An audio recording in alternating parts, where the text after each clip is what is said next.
आकाशवाणी गोरखपुर से प्रादेशिक समाचार।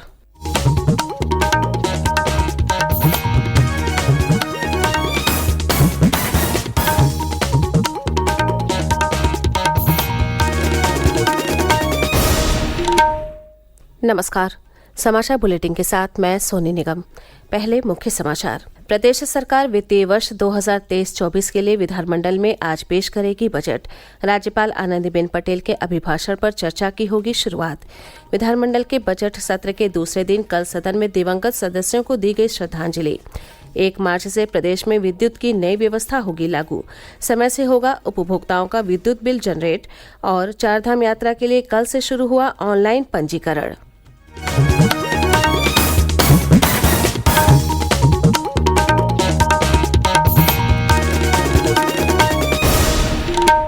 अब समाचार विस्तार से। विधानमंडल के तिथिवार कार्यक्रम के अनुसार आज योगी सरकार का बजट पेश होगा। दोनों सदनों में वित्तीय वर्ष 2023-24 के आय व्यय का प्रस्तुतिकरण होगा और इसके साथ ही राज्यपाल के अभिभाषण पर चर्चा भी शुरू हो जाएगी।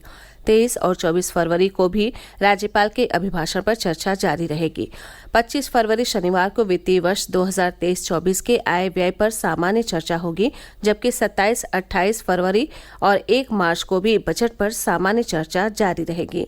2, 3, 4 और 6 मार्च को आय व्यय के अनुदानों की मांगों पर विचार करने के साथ मतदान होगा। विधानमंडल के दोनों सदनों में 7, 8 और 9 मार्च को होली का अवकाश रहेगा और 10 मार्च को बजट पर सामान्य चर्चा के साथ ही उत्तर प्रदेश विनियोग विधेयक 2023 को भी पारित किया जाएगा। उत्तर प्रदेश विधानमंडल के बजट सत्र के दूसरे दिन कल दोनों सदनों में दिवंगत हुए सदस्यों को श्रद्धांजलि देने के बाद सदन की कार्यवाही को पूरे दिन के लिए स्थगित कर दिया गया। विधानसभा में मुख्यमंत्री योगी आदित्यनाथ ने अपने संबोधन में सदन के दिवंगत सदस्यों को श्रद्धांजलि दी।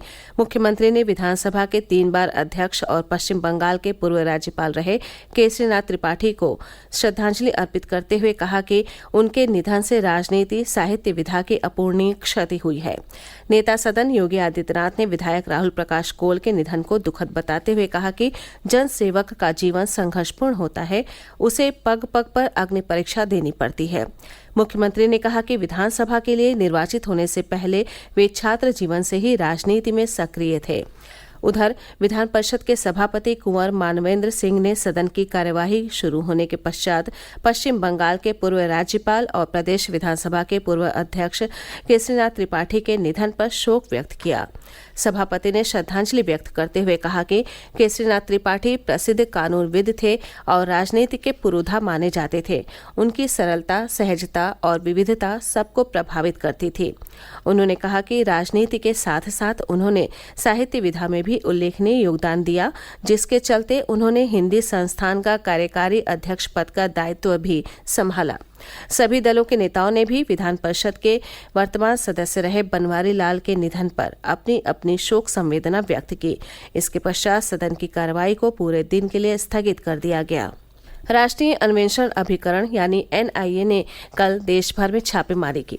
जानकारी के मुताबिक उत्तर प्रदेश समेत कई राज्यों के 70 से अधिक ठिकानों पर गैंगस्टर सिंडिकेट को खत्म करने के इरादे से ये कार्रवाई की जा रही है। प्रदेश के पीलीभीत और प्रतापगढ़ में NIA द्वारा छापेमारी की कार्रवाई की गई है। पीलीभीत में NIA की टीम ने मूसेवाला मर्डर केस से संबंधित छानबीन के लिए जिले के आजाद सिंह के घर पर छापेमारी की। आजाद सिंह पंजाब की जेल में काफी दिनों से बंद है। पीलीभीत के अपर पुलिस अधीक्षक अनिल कुमार यादव ने बताया कि NIA की छापेमारी पूरी तरह गोपनीय थी। प्रदेश के मुख्य सचिव दुर्गा शंकर मिश्र की अध्यक्षता में कल लखनऊ में प्रतीकात्मक वन रोपण निधि प्रबंधन और योजना प्राधिकरण की अभिचालन समिति की 7वीं बैठक आयोजित की गई। अपने संबोधन में मुख्य सचिव ने कहा कि गर्मियों के दौरान वन क्षेत्रों में आग की घटनाओं से बचाव के लिए व्यापक प्रबंध किए जाएं। उन्होंने कहा कि प्रदेश में बड़े पैमाने पर पौधरोपण भी कराया जाए। प्रादेशिक समाचार आप आकाशवाणी गोरखपुर से सुन रहे हैं। ये समाचार बुलेटिन हमारे YouTube channel AIR news Gorakhpur और ट्विटर हैंडल AIR न्यूज_GKP पर भी उपलब्ध है। 1 मार्च 2023 से प्रदेश में विद्युत की एक नई व्यवस्था लागू की जा रही है। इस योजना के लागू होने से 100% उपभोक्ताओं का समय से बिल जनरेट होगा और उनके संपर्क माध्यम पर बिल संबंधी संदेश भेजे जाएंगे। ये जानकारी कल लखनऊ में प्रदेश के ऊर्जा मंत्री A.K. शर्मा ने दी। ऊर्जा मंत्री कल शक्ति भवन में राजस्व वसूली, बिलिंग, विद्युत चोरी, KYC और रिवैम्प योजना की समीक्षा कर रहे थे। ऊर्जा मंत्री ने सभी डिस्कॉम के प्रबंध निदेशकों को निर्देश दिए हैं जिन विद्युत उपभोक्ताओं का KYC अभी तक अपडेट नहीं हो पाया है, उन सभी का इस माह के अंत तक KYC अपडेट जरूर करा दिया जाए। प्रदेश में सौर ऊर्जा और बायो एनर्जी उत्पादन को बढ़ावा दिया जा रहा है। सौर ऊर्जा के उत्पादन को बढ़ाने और इसके माध्यम से बड़ी संख्या में नवयुवकों को रोजगार देने के प्रयास भी सरकार द्वारा किए जा रहे हैं। यूपी नेडा के निदेशक अनुपम शुक्ला ने ये जानकारी संवाददाताओं को दी। उन्होंने बताया कि मऊ जिले के घोसी में सौर ऊर्जा के लिए यूपी नेडा का प्रशिक्षण केंद्र संचालित किया जा रहा है। इसमें प्रशिक्षण प्राप्त करने वाले 30 सूर्य मित्रों को प्रशिक्षण के साथ उनका कौशल विकास मिशन के तहत भी प्रशिक्षण कराया जाएगा। विश्व के 20 प्रमुख अर्थव्यवस्था वाले देशों G20 की वाराणसी में बैठकें प्रस्तावित हैं। अप्रैल से अगस्त तक ये बैठक दीनदयाल हस्तकला संकुल में होगी। G20 की बैठकों की तिथि तय होने के बाद शहर को संवारने की गति तेज कर दी गई है। काशी में सड़क से लेकर इमारतों को खास थीम के साथ सजाया संवारा जाएगा। वाराणसी विकास प्राधिकरण के उपाध्यक्ष अभिषेक गोयल ने बताया कि मार्गों पर पड़ने वाले घरों, प्रतिष्ठानों को थीम पर आधारित रंगों से रंगा जाएगा। चित्रकारी की रूपरेखा प्रादेशिक, राष्ट्रीय और अंतर्राष्ट्रीय स्तर की होगी। G20 देशों के वास्तुशिल्प उन देशों की महान हस्तियों, प्रमुख राजनयिक, संत, गुरु, यूथ आइकॉन, विभूतियों के अलावा श्री काशी विश्वनाथ धाम, भगवान बुद्ध और नेचर आधारित चित्रकारी होगी। आध्यात्मिक व सांस्कृतिक विरासत को संजोए हुए काशी G20 सम्मेलन के तहत यहां आने वाले विदेशी मेहमानों का स्वागत अपने अंदाज में करने के लिए तैयार हो रही है। 4 धाम यात्रा के लिए तीर्थयात्रियों का ऑनलाइन पंजीकरण कल से शुरू हो गया है। गंगोत्री और यमुनोत्री धाम की यात्रा की औपचारिक घोषणा तक तीर्थयात्री बद्रीनाथ और केदारनाथ धाम का पंजीकरण करा सकेंगे। इससे तीर्थयात्रियों को न केवल घर से पंजीकरण करने में मदद मिलेगी, बल्कि मंदिर के खुलने को लेकर भी पूरी जानकारी मिलेगी। हमीरपुर जनपद में आज़ादी के अमृत महोत्सव के अवसर पर आत्मनिर्भर भारत अभियान के तहत वोकल फॉर लोकल तथा माटी कला थीम पर जनपद स्तरीय 7 दिवसीय खादी ग्रामोद्योग प्रदर्शनी का आयोजन पुलिस परेड ग्राउंड में किया गया है। 7 दिवसीय प्रदर्शनी में माटी कला बोर्ड से निर्मित मिट्टी के उत्पाद, राजस्थान की प्रसिद्ध चूर्ण और गोलियां, हरिद्वार की अष्टधातु की रत्न जड़ित अंगूठी, जड़ी बूटी उपचार, खादी के कपड़े, साड़ी, सदरी, गमछा, शर्ट, शाक भाजी, सौर ऊर्जा, उद्यान, बेसिक शिक्षा सहित विभिन्न विभागों के स्टॉल लगाए गए हैं। गाजीपुर पुलिस ने माध्यमिक शिक्षा परिषद की परीक्षा में परीक्षार्थियों के स्थान पर परीक्षा दे रहे 13 अभियुक्तों को गिरफ्तार किया है। पकड़े गए ये सभी आरोपी गिरोह बनाकर वास्तविक छात्रों के बदले हाई स्कूल और इंटर की परीक्षा दे रहे थे।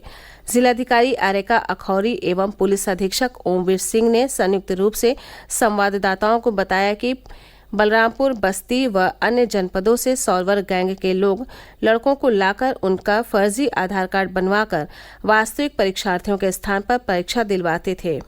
इस मामले में एक अभियुक्त की तलाश की जा रही है। इन सभी पर मुकदमा दर्ज कर कार्रवाई की जा रही है।